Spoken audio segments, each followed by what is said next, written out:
Di buku sekolah menengah saat itu, pelajar diperkenalkan dengan definisi geometris. Isi adalah bentuk dari ruang alam yang memiliki batasan ke segala arah. Bidang adalah batas dari objek 3 dimensi, termasuk dalam kategori yang lebih umum, yang juga merupakan sebagian dari ruang alam.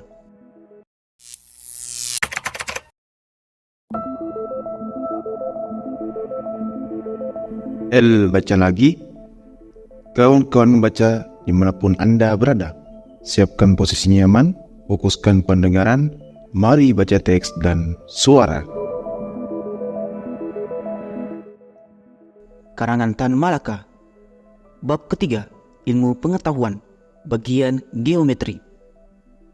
Di buku sekolah menengah saat itu, pelajar diperkenalkan dengan definisi geometri seperti: geometri adalah ilmu yang mempelajari sifat-sifat bentuk 3 dimensi, bidang, garis, dan titik. Namun, sifat-sifat yang dipelajari dalam geometri berkaitan dengan geometri itu sendiri, bukan dengan ilmu lain seperti ilmu alam. Dalam geometri, tidak ada perhatian terhadap zat berat, panas, atau energi dalam bentuk 3 dimensi.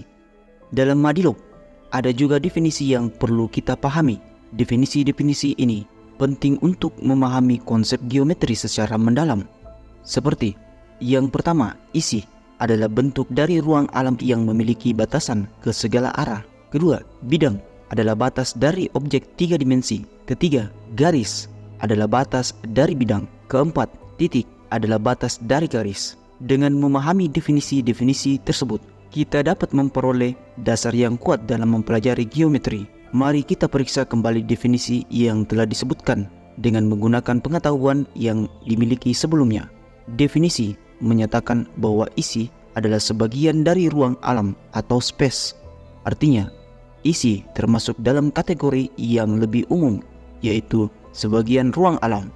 Namun, perlu dicatat bahwa sebagian tidak berarti seluruhnya dari ruang alam yang luas. Sebagai contoh, 1 meter kubik udara juga termasuk dalam kategori sebagian ruang alam. Namun, kita juga tahu bahwa benda seperti kerbau, manusia, dan sebagainya bukanlah 1 meter kubik udara yang juga merupakan sebagian dari ruang alam. Oleh karena itu, definisi yang telah disebutkan sebelumnya perlu dipersempit karena terlalu luas. Batasannya adalah perbedaan antara benda tersebut dengan benda yang lain yang termasuk dalam kategori yang sama. Anak kalimat yang berbatas ke semua penjuru adalah yang menjadi batasan. Isi yang termasuk dalam kategori sebagian dari ruang alam harus memiliki batasan yang mencakup semua penjuru, baik atas, bawah, kiri, kanan, depan, maupun belakang. Misalnya, peti atau objek lain yang memiliki batasan bidang. Namun udara yang juga termasuk dalam kategori sebagian dari ruang alam tidak terbatas oleh bidang. Selanjutnya, semua isi yang hidup atau tidak hidup merupakan sebagian dari ruang alam yang berbatas ke semua penjuru. Sebagian dari ruang alam yang berbatasan ke semua penjuru adalah isi. Jadi, definisi tentang isi sudah cukup tepat.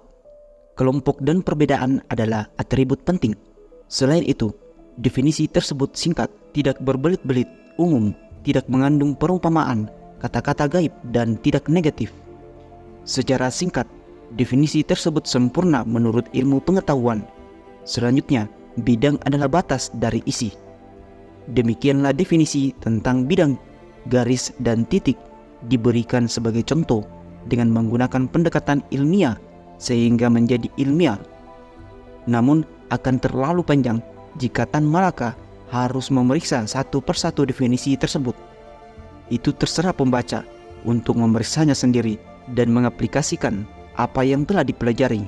Setelah menjelaskan tentang geometri dan bukti yang digunakan, serta mengingatkan bahwa definisi itu sesuai dengan definisi pertama yang Tan Malaka kemukakan tentang sains, yaitu akurat, beliau ingin mengingatkan tentang definisi kedua dan ketiga.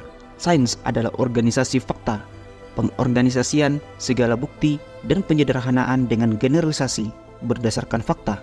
Kedua definisi ini juga relevan, saling melengkapi, dan keduanya didasarkan pada fakta dan bukti. Organisasi atau generalisasi dalam matematika terdiri dari teori, sedangkan dalam ilmu bintang atau ilmu alam terdapat hukum. Kita sering mendengar tentang teorema Fermat dan Euler, binomial Newton, hukum gerak Newton, hukum kimia Dalton, dan sebagainya. Teori atau hukum tersebut merupakan hasil dari penyusunan dan generalisasi beberapa bukti berdasarkan fakta. Namun bukti yang digunakan dalam geometri seperti isi, bidang, garis, dan titik berbeda dengan bukti yang dikaji oleh para ahli bintang, tumbuhan, binatang, manusia, dan zat. Dengan demikian, terdapat perbedaan dalam jenis bukti yang digunakan dalam berbagai bidang ilmu. Namun, semua didasarkan pada pengorganisasian fakta dan generalisasi yang bertujuan untuk menyederhanakan pemahaman. Tan Malaka melanjutkan pembahasan awalnya sebagai berikut. Isi dapat diidentifikasikan melalui panca indera kita, tetapi bidang, garis, dan titik hanya dapat direpresentatifkan dalam bentuk gambar. Bidang tidak dapat berdiri sendiri. Misalnya, kita tidak dapat memotong bidang sebuah kotak menjadi kotak itu sendiri.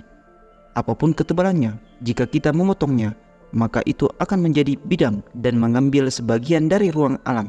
Selain itu, kita juga perlu mempertimbangkan sifat yang melekat pada bidang, yaitu dua dimensi, dua ukuran, yaitu panjang dan lebar.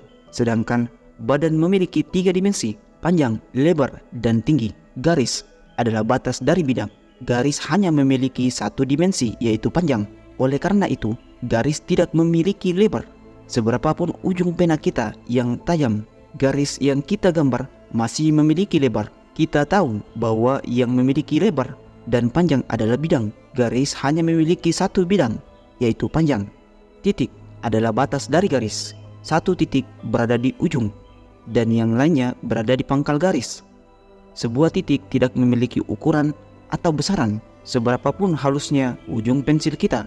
Titik yang kita buat di atas kertas masih memiliki tiga dimensi, panjang, lebar, dan tinggi. Dengan demikian, bidang, garis, dan titik memiliki karakteristik yang berbeda dalam dimensi dan ukurannya. Dapat disimpulkan bahwa bidang, garis, dan titik yang kita sebut sebagai bukti tidak dapat diamati langsung melalui indera kita. Namun, kita dapat mendekatinya melalui gambaran seperti molekul atau atom. Meskipun dalam teori mereka menjadi entitas yang tak terbatas kecilnya, tetapi mereka berasal dari benda nyata. Kita tidak perlu melarikan diri ke dunia gaib. Bidang, garis, dan titik yang perlu kita dekati melalui gambaran, meskipun tidak seperti bintang bagi ahli astronom atau kuman bagi ahli kimia, bukanlah sesuatu yang sepenuhnya kosong atau tidak berarti seperti dalam spiritual. Kita dapat mendekati melalui gambaran dan menggambarkannya dalam pikiran kita. Sejak Rutherford, kita bahkan dapat melihat melalui teleskop, meskipun alam tidak memberikan kepada kita bentuk semua kubus, silinder, persegi, lingkaran, segitiga, atau garis lurus. Sebagian hasil dari pemikiran manusia, matematikawan, insinyur, dan seniman telah memberikan berbagai bangunan, rumah, dan karya seni yang indah kepada kita. Ini berkontribusi pada kesejahteraan dan kemajuan peradaban manusia. Cara berpikir yang efektif yang digunakan dalam menghadapi bukti, terutama dalam konteks geometri, juga digunakan dalam mendirikan hal-hal lain. Entah cara itu relevan secara langsung atau tidak, dengan cara yang digunakan untuk memahami masalah di luar ilmu pengukuran. Oleh karena itu, cara berpikir dalam ilmu pengukuran sangat penting untuk melatih otak. Bersambung ke bab 3 ilmu pengetahuan, bagian teori dan ujian. Sekian dan terima kasih. Semoga bermanfaat.